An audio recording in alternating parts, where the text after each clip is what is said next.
রমজান মাসে কোন সময় বেশি দোয়া কবুল হয়? আল্লাহ রাব্বুল আলামিন কোন সময় সবচেয়ে বেশি দোয়া কবুল করে থাকেন? বিশ্ব নবী সাল্লাল্লাহু আলাইহি সাল্লাম বলেন, আমার উম্মতেরা, তোমরা দোয়া কবুলের মুহূর্তগুলো বেছে নাও এবং সেই সময়ের মধ্যে আল্লাহ রাব্বুল আলামিনের কাছে বেশি বেশি করে দোয়া করো। আল্লাহ রাব্বুল আলামিন তোমাদের দোয়াগুলো মুহূর্তের মধ্যে আল্লাহ পাক কবুল করে নেবেন।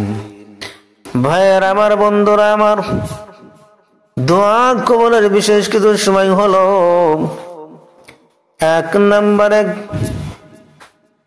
দোয়া কবুলের বিশেষ মুহূর্তগুলো হলো ফজরের নামাজের আগে, ফজরের নামাজের আগে, সুবহে সাদেকের আগে, ওই রাতের গভীর রজনীতে রাত ৩টা বা ৪টার সময় আল্লাহ রাব্বুল আলামিনের কাছে বান্দা যখন দোয়া করে, আল্লাহ রাব্বুল আলামিন বান্দার সমস্ত দোয়া কবুল করেন।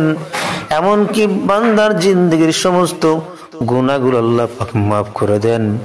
বিশ্বনবী সাল্লাল্লাহু আলাইহি সাল্লাম বলেন, যেই বান্দা বান্দি আমার যে উম্মতরা গভীর রজনীতে উঠে আল্লাহর কাছে কাঁদবে, আল্লাহ রাব্বুল আলামিন বান্দার জিন্দেগির সমস্ত গুনাহগুলো আল্লাহ মাফ করে দেন। আল্লাহ রাব্বুল আলামিন বান্দাকে মাফের জন্য পৃথিবীর নিকটবর্তী আসমানে আল্লাহ রাব্বুল আলামিন এসে বান্দাকে ডাকেন, বান্দারে তোরা কে আসো তোমাদের গুনাহ মাফ করার জন্য, গুনাহ ক্ষমা করাইবার জন্য। কার গুনাহ ক্ষমা করা লাগবে, কার রিজিকের প্রয়োজন হবে, কার গুনাহ ক্ষমা করতে হবে, কার সম্পদ দরকার, কার মাল দরকার, টাকা পয়সা দরকার, অর্থ সম্পদ কার দরকার, কার কোন সমস্যা বলো, আমি আল্লাহ পাক রব্বুল আলামিন এ বান্দা এই পবিত্র মুহূর্তে তুমি ঘুমিয়ে থেকো না, আমি আল্লাহ পাক রব্বুল আলামিনের কাছে তুমি দরবারে মাফ চাও, আমি আল্লাহর দরবারে ক্ষমা চাও, আমি আল্লাহ তোমাকে মাফ করে দিব। তুমি ওযু করে পবিত্রতা অর্জন করে 2-4 রাকাত নামাজ পড়ে তাহাজ্জুদ পড়ে আল্লাহ পাক রব্বুল আলামিনের দরবারে ক্ষমা চাও, আমি আল্লাহ পাক তোমার বান্দার সমস্ত আশা পূর্ণ করে দেব, মুশকিল আসান করে দিব, মনের উদ্দেশ্য আল্লাহ পাক আমি পূর্ণ করে দিব। ওরে বান্দা, তুমি রাতের শেষ রজনীতে, এই রাতের শেষ তৃতীয়াংশে যখন আমি আল্লাহ পাক রব্বুল আলামিনের কাছে মাফ চাইবা, তখন তোমার সমস্ত চাহিদা পূর্ণ হয়ে যাবে। কিন্তু আমি আল্লাহ পাক রব্বুল আলামিন বান্দাকে দেওয়ার জন্য প্রস্তুত রয়েছি। উদউনি আস্তাজিব লাকুম। আল্লাহ রাব্বুল আলামিন সেই রাতের গভীর রজনীতে উঠে আল্লাহ পাক বলতে থাকেন, আজ পৃথিবীর নিকটবর্তী আসমানে আসি আল্লাহ পাক ডাকেন, উদউনি আস্তাজিব লাকুম। ও দুনিয়াবাসী, ও আমার বান্দা বান্দিরা, তোরা আমার কাছে চাও, আমি তোমাদের দান করব, ক্ষমা করব, তোমাদের মনের আশা আকাঙ্ক্ষা পূর্ণ করে দিব। কিন্তু বান্দা তো আমি আল্লাহর কাছে চাই না।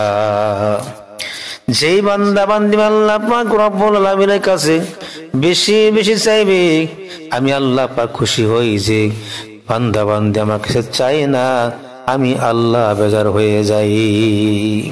2 নম্বর সময় হলো ইফতারের ঠিক আগ মুহূর্ত। ইফতারের ঠিক আগ মুহূর্তে বান্দা রোজায় ক্লান্ত, বিপারশত, ক্ষুধার্ত থাকে।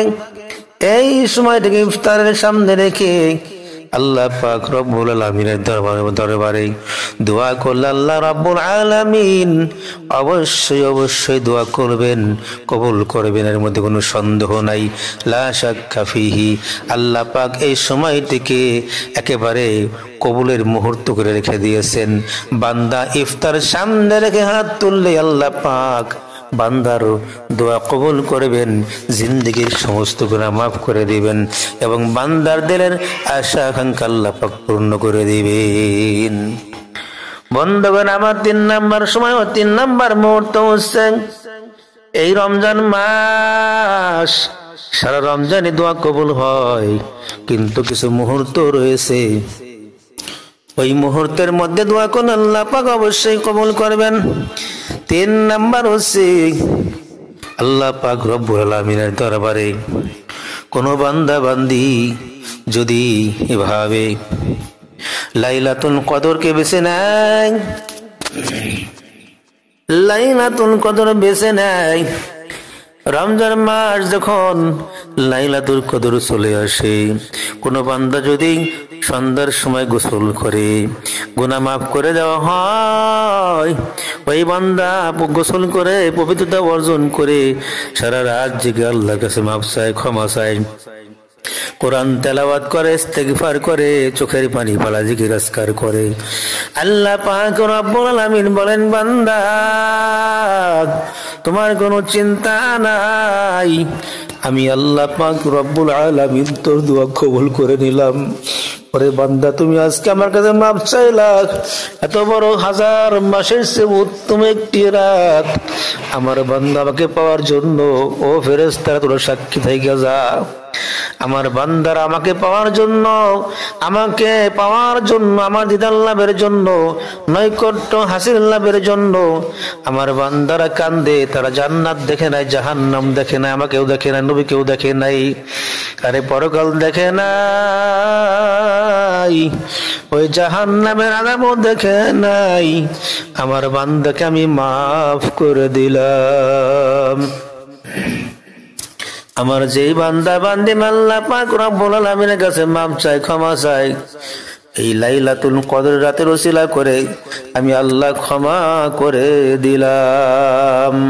আরেকটি মুহূর্ত হলো আল্লাহু আকবার, এমনিতেও কিন্তু রমজান মাস ছাড়াও এই মাগরিবের নামাজের আগে, মাগরিবের নামাজের আগ মুহূর্তে, আসরের নামাজের পরে, এই মধ্যবর্তী সময় একেবারে মাগরিবের আগ মুহূর্তে আল্লাহ পাক অবশ্যই বান্দার দোয়া কবুল করে নেন।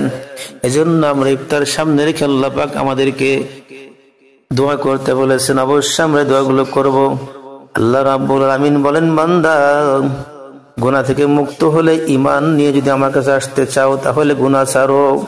আমি আল্লাহ পাক রব্বুল আলামিনের কাছে ক্ষমা চাও, মাফ চাও, আমি আল্লাহ তোমাদের ক্ষমা করে দিব। আল্লাহ পাক বলেন, ইন্নাল্লাযীনা আমানু ওয়া আমিলুস সালিহাত কানাত লাহুম জান্নাতুল ফিরদাউসি নুজুলা।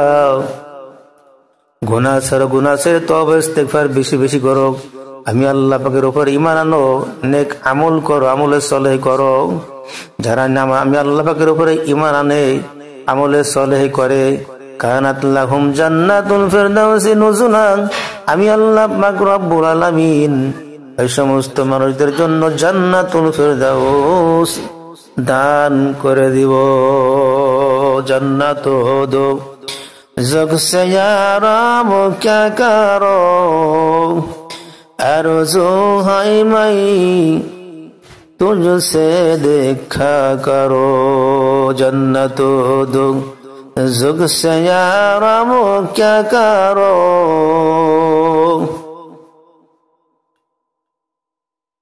आरज़ू है माई तुझसे देखा करो। আল্লাহ, আমি জান্নাত দিয়ে করবো কি জাহান্নাম দিয়ে করবো কি, আমার আশা আমার আকাঙ্ক্ষা একমাত্র তোমাকে সাক্ষাৎ করার জন্য, তোমার সঙ্গে দিদার লাভ করার জন্য। আমি জান্নাতও চাই না, জাহান্নাম চাই না, আমি চাই তোমার সাক্ষাৎ। এজন্য মাওলা বান্দার সাক্ষাৎ দিয়ে মানে জান্নাতে, এই রোজার বরকতে কিন্তু আল্লাহ পাক জান্নাত নসিব